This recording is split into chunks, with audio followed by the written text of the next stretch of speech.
Salam sejahtera di dalam kasih Tuhan Yesus Kristus. Yogyakarta, 27 Juli 2025. Saya akan menyampaikan pembukaan rahasia firman kepada saudara, di mana apa yang saya sampaikan ini sering disalah mengerti sehingga orang tidak bisa menangkap apa yang terkandung, yang dimaksud sesungguhnya di dalam kitab Wahyu. Tema kali ini adalah Gog dan Magog itu bukan tanah Rusia ataupun bagian dari negara manapun di bumi, melainkan bahasa rohani dari kebangkitan yang kedua, dari kebangkitan orang-orang yang sesat. Saudara yang dikasihi Tuhan Yesus Kristus, banyak teori yang menyatakan perang Gog Magog itu perang antara bangsa-bangsa tertentu yang sudah dikenal sejarahnya bernama Gog dan Magog, yaitu bangsa-bangsa sekitar Rusia, kemudian Iran, dan bangsa-bangsa komunis di sekitar itu, saudaraku.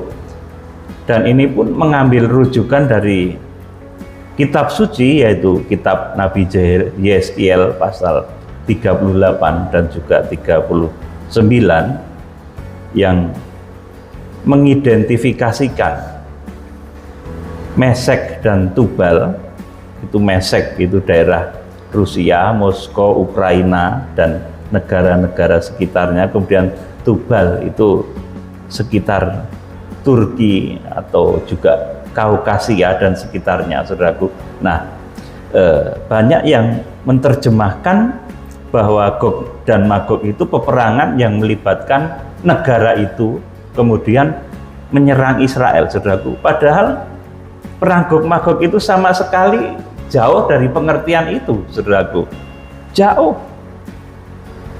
Jadi pengertian ini adalah pengertian lahiriah, ya saudara. Kalau perang Gog Magog itu kemudian diartikan sedemikian cetek, ya saudaraku, bangsa di sekitar Rusia yang disebut Gog dan Magog itu menyerang Israel, itu pengertian lahiriah yang teramat cetek, saudaraku. Dan bila kemudian ditelan mentah-mentah, nanti malah menimbulkan kecurigaan di antara negara-negara tersebut, dan pasti teori ini kurang tepat dan kurang bijaksana dan jauh meleset apabila kemudian dihubungkan dengan kitab Wahyu, khususnya tentang perang Gog Magog yang ditulis di dalam kitab Wahyu pasal 20 ayat 7-10. Saudaraku, jadi teori tentang bangsa-bangsa sekitar Rusia yang menyerang Yerusalem, saudaraku, itu tidak relevan dengan Alkitab. Bahkan, saudaraku, maknanya menjadi sangat jauh melenceng dari apa yang dimaksud Tuhan dengan perang Gog Magog yang ditulis di dalam kitab Wahyu pasal 20 ayat 7-10. Hal-hal mendasar yang perlu saudara ketahui berdasarkan kebenaran Alkitab, sehingga saudara tidak mencurigai, tidak menafsir bahwa Gog Magog itu Rusia, saudaraku, atau mungkin Mesek dan Tubal, Rusia, Moskow, Ukraina, Turki, dan sebagainya, saudaraku. Nah, supaya saudara tidak menafsirkan hal sedemikian liar, maka saya akan memberitakan kepada saudara beberapa garis besar tentang perang Gog Magog di Wahyu pasal 20 ayat 7-10 itu, saudaraku. Yang pertama, ini bahwa perang Gog Magog itu terjadi di dalam Wahyu pasal 20 ayat 7-10. Artinya apa, saudaraku? Artinya lama setelah kedatangan Tuhan Yesus dan orang-orang benar dibangkitkan, kemudian mewarisi kerajaan 1000 tahun damai. Jadi perang Gog Magog itu terjadi setelah kedatangan Tuhan Yesus Kristus. Bahkan ada jeda waktunya, yaitu 1000 tahun. Saudaraku, ini yang pertama. Kemudian yang kedua yang perlu saudara perhatikan, supaya saudara tidak menafsirkan bahwa ini negara-negara yang menyerang Israel, saudaraku. Perang Gog Magog itu bukan perang negara melawan negara, saudaraku. Yakin, saudaraku. Nanti saya akan buktikan pada saudara. Yang kedua, tepatnya Gog Magog itu terjadi setelah kerajaan 1000 tahun damai. Nah, ini perlu saudara ketahui. Sedang kerajaan 1000 tahun damai itu terjadi sesudah Tuhan Yesus Kristus datang. Apa yang terjadi ketika Tuhan Yesus Kristus datang? Tuhan Yesus Kristus datang, kemudian yang mati di dalam Tuhan dibangkitkan, kemudian mempelai di padang belantara pengungsian diubahkan, saudaraku. Kemudian perjamuan malam kawin anak domba, kemudian rangkaian peristiwanya, kemudian adalah perang Harmagedon untuk menangkap antikris dan nabi palsu. Kemudian dilemparkanlah antikris dan nabi palsu itu ke jurang maut dan disegel selama 1000 tahun, saudaraku. Nah, saudara, kemudian setelah itu Tuhan bersama orang-orang kudus, termasuk orang-orang kudus yang dibangkitkan ketika Tuhan Yesus Kristus datang, itu menguasai bumi di dalam satu kerajaan yang namanya kerajaan 1000 tahun damai. Kerajaan 1000 tahun damai itu apa? Kerajaannya tubuh kebangkitan, saudaraku. Jadi setelah Tuhan Yesus Kristus datang itu, yang ada di sana itu tubuh kebangkitan, orang yang masuk di dalam kebangkitan pertama. Di dalam kitab Wahyu dituliskan, berbahagialah ia yang masuk di dalam kebangkitan pertama itu, saudaraku. Nanti kita akan pelajari secara mendetail, saudaraku. Jadi tepatnya perang Gog Magog itu terjadi setelah kerajaan 1000 tahun damai. Jelas ini bukan perang antara bangsa melawan bangsa, apalagi satu daerah kecil, saudaraku. Rusia dan sekitarnya, Turki dan sekitarnya itu, kalau dibandingkan dengan skala yang terjadi pada perang Gog Magog, itu termasuk kecil, saudaraku.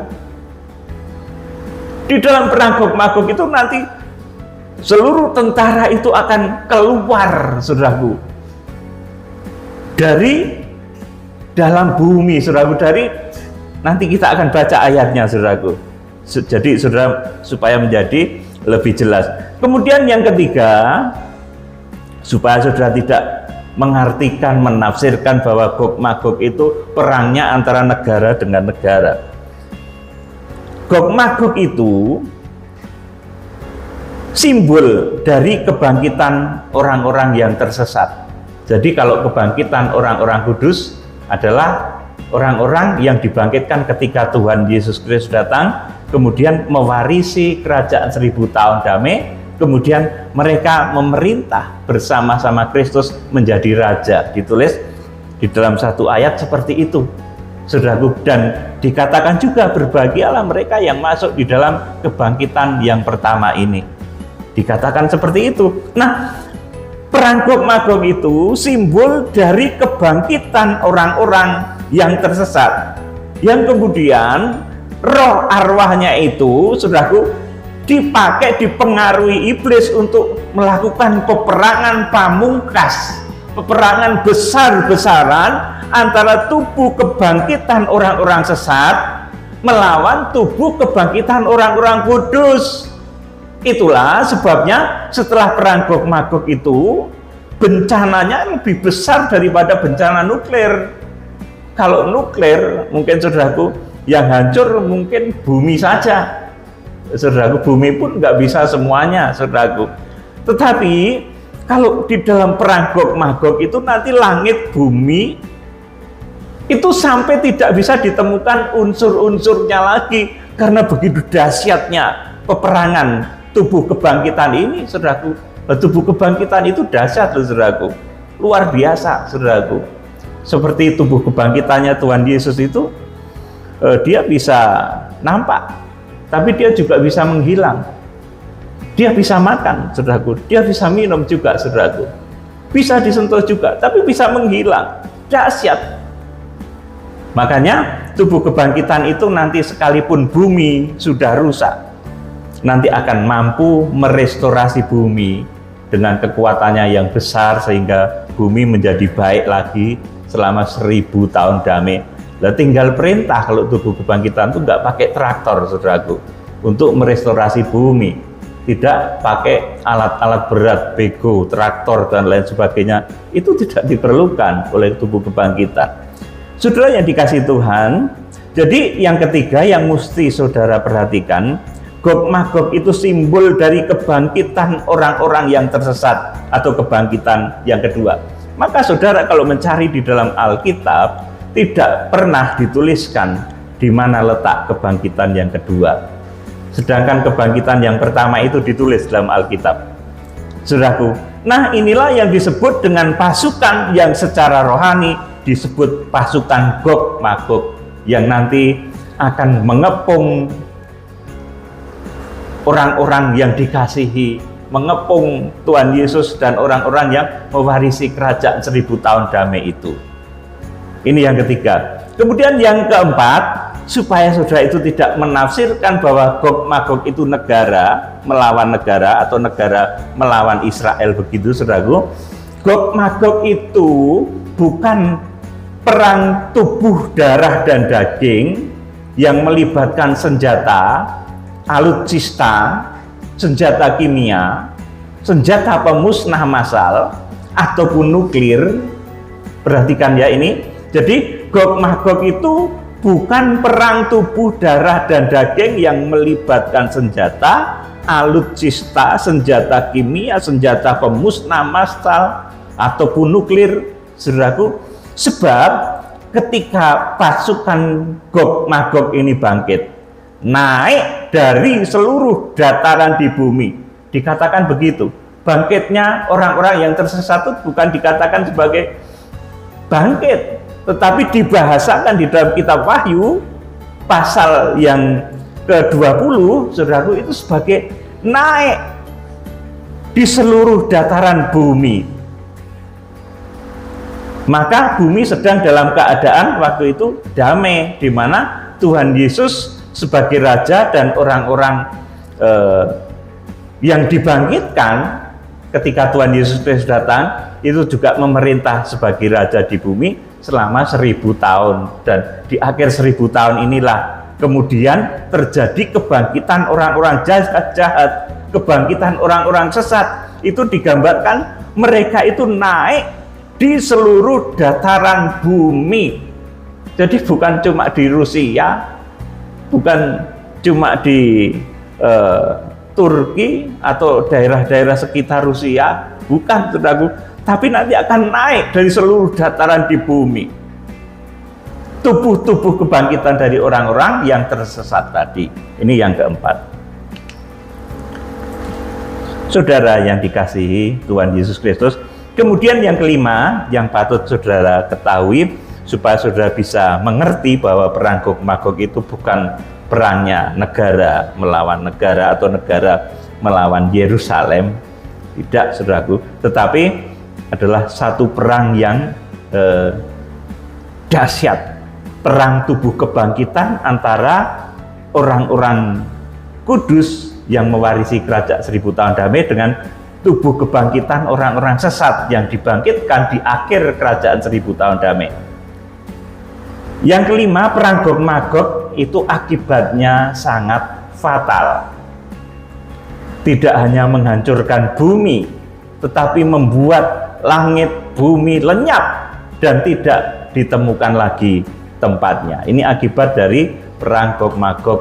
Kalau cuma senjata pemusnah massal, saudaraku, ini bumi masih tetap pancet aja, saudaraku. Nuklir sekalipun 100 diledakkan, bumi ya masih ada, saudaraku. Tetapi ketika perang Gog Magog ini terjadi, saudaraku, perang antara tubuh kebangkitan orang kudus melawan tubuh kebangkitan orang-orang sesat yang dibangkitkan di akhir 1000 tahun damai, yang digambarkan mereka itu naik dari seluruh dataran di bumi. Saudaraku, perang itu akan mengakibatkan langit bumi lenyap dan tidak bisa ditemukan lagi tempatnya. Kita akan membaca dahulu kitab Wahyu pasal 20 ayat 1 sampai 6. Dibaca Ibu Tami. Wahyu 20 ayat 1 sampai 6. Kerajaan 1000 tahun. Iya. Lalu aku melihat seorang malaikat turun dari surga memegang anak kunci jurang maut dan suatu rantai besar di tangannya.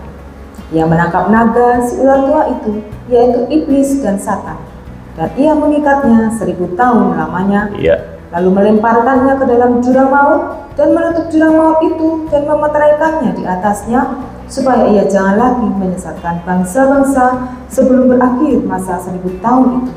Kemudian daripada itu, ia akan dilepaskan untuk sedikit waktu lamanya. Ya, jadi yang diikat, ditangkap, kemudian dilemparkan selama 1000 tahun itu adalah iblis, naga tua, ya maaf tadi saya ralat, antikris dan nabi palsu itu langsung dilemparkan ke neraka, tadi sedikit salah ucap ya. Kemudian yang dimasukkan di dalam penjara selama 1000 tahun itu adalah ular tua atau Satan atau naga. Di sini ditulis, lalu aku melihat seorang malaikat turun dari surga memegang anak kunci jurang maut dan suatu rantai besar di tangannya. Ia menangkap naga si ular tua itu, yaitu iblis dan Satan, dan ia mengikatnya 1000 tahun lamanya, lalu melemparkannya ke dalam jurang maut dan menutup jurang maut itu dan memeteraikannya di atasnya, supaya ia jangan lagi menyesatkan bangsa-bangsa sebelum berakhir 1000 tahun itu. Kemudian daripada itu ia akan dilepaskan untuk sedikit waktu lamanya. Jadi saudara ketahui bahwa perang Gog Magog itu terjadi setelah kerajaan 1000 tahun damai. Setelah Tuhan Yesus Kristus datang, kemudian orang-orang kudus yang mati di dalam Tuhan itu bangkit, itu kebangkitan pertama, saudaraku.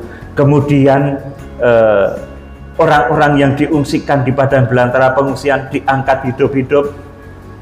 Kemudian saudaraku, terjadi perjamuan kawin anak domba, itu bahasa untuk pengadilan kursi Kristus.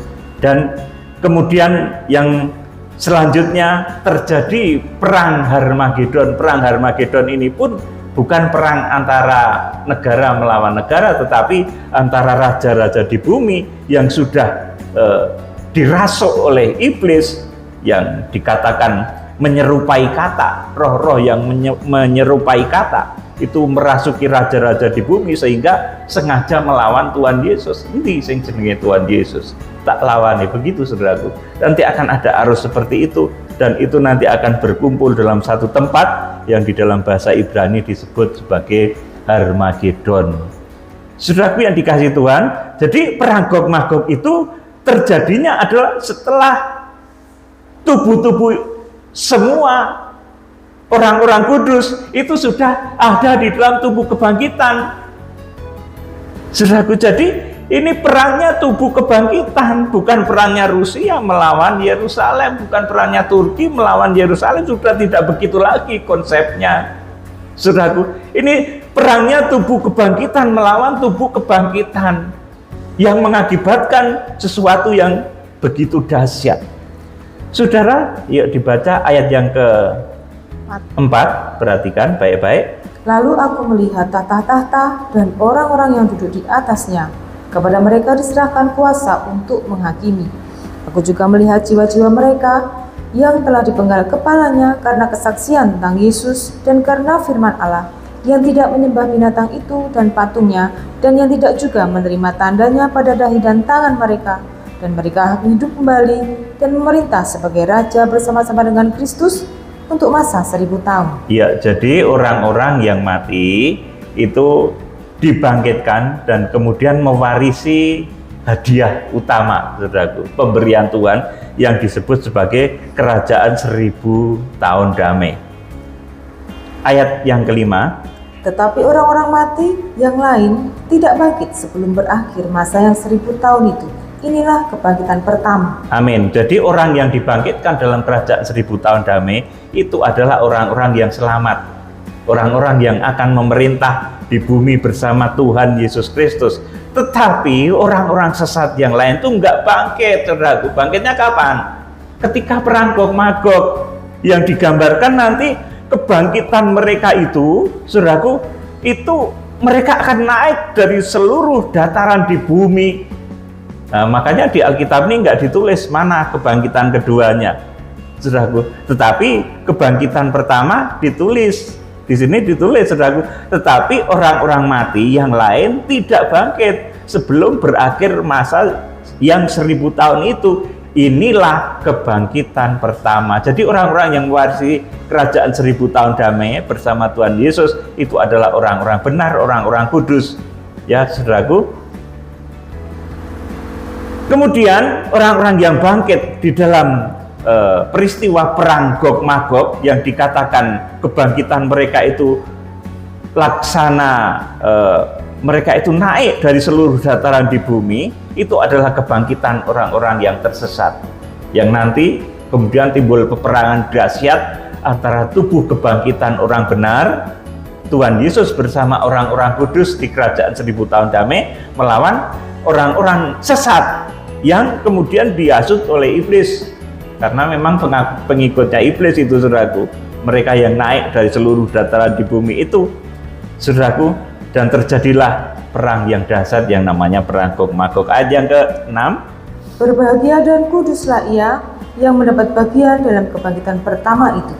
Kematian yang kedua tidak berkuasa lagi atas mereka, tetapi mereka akan menjadi imam-imam Allah dan Kristus, dan mereka akan memerintah sebagai raja bersama-sama dengan Dia 1000 tahun lamanya. Ya, sekarang kitab Wahyu pasal 20 ayat 7 sampai 10 ini pelaksanaan perang Gog Magog, diperhatikan. Iblis dihukum. Ya, Dan setelah masa 1000 tahun itu berakhir, iblis akan dilepaskan dari penjaranya dan ia akan pergi menyesatkan bangsa-bangsa pada keempat penjuru bumi, yaitu Gog dan Magog. ya, amin.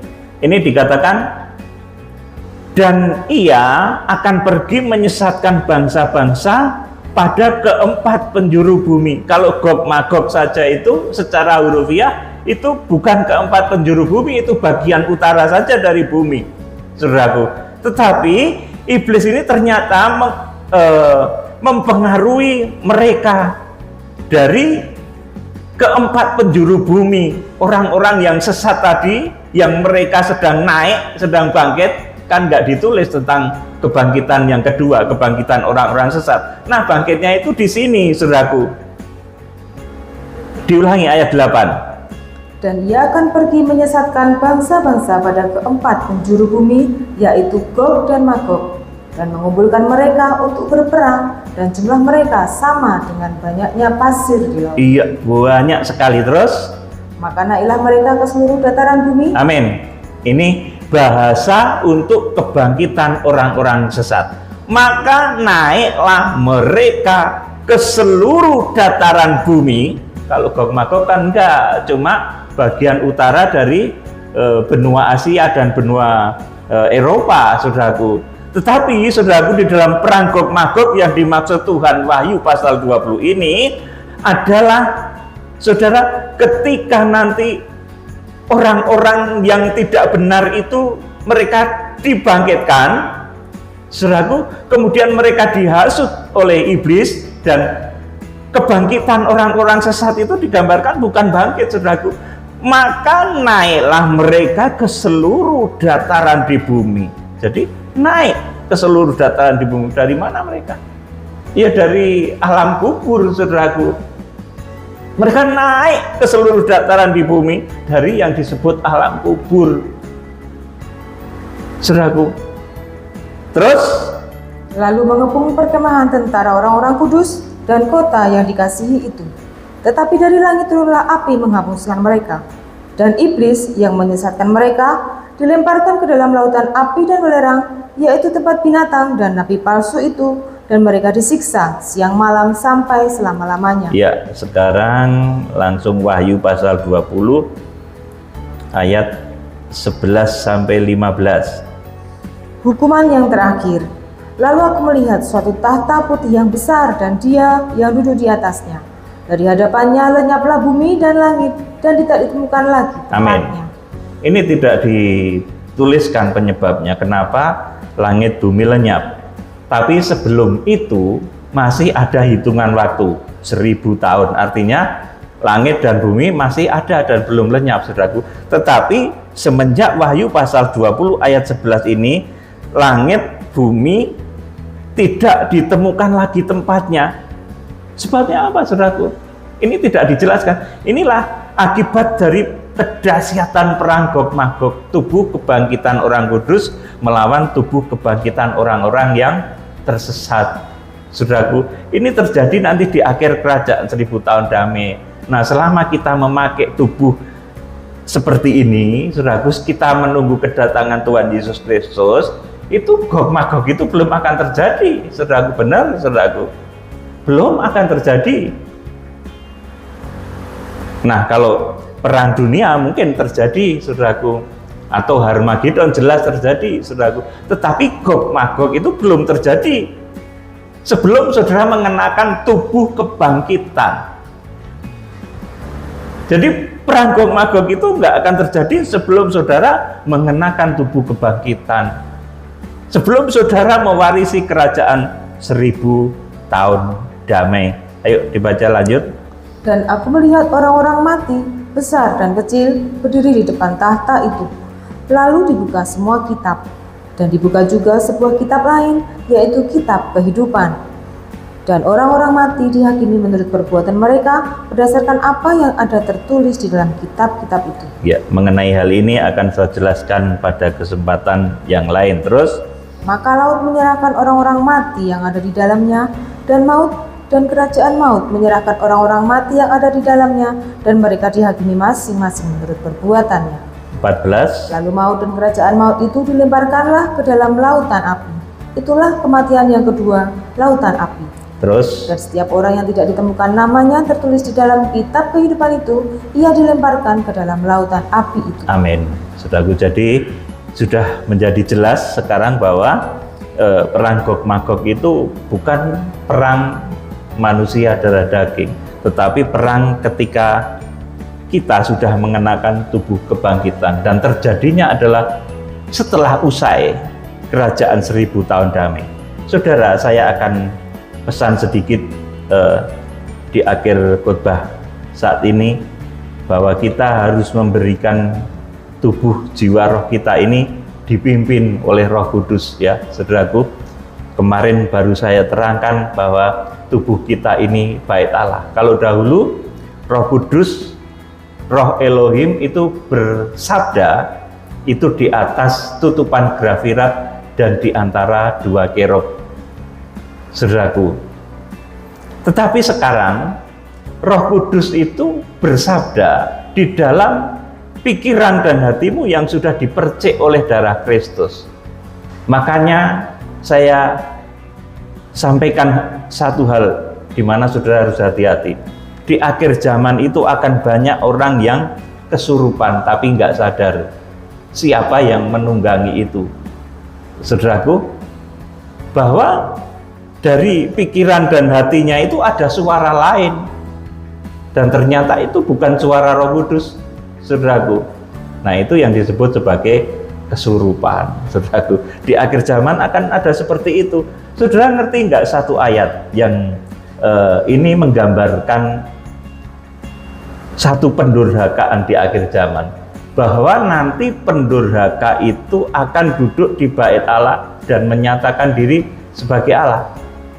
Saudaraku, di akhir zaman akan ada orang-orang yang pikiran dan hatinya itu diduduki oleh iblis dan mengaku sebagai terang. Sudah harus waspada akan hal ini.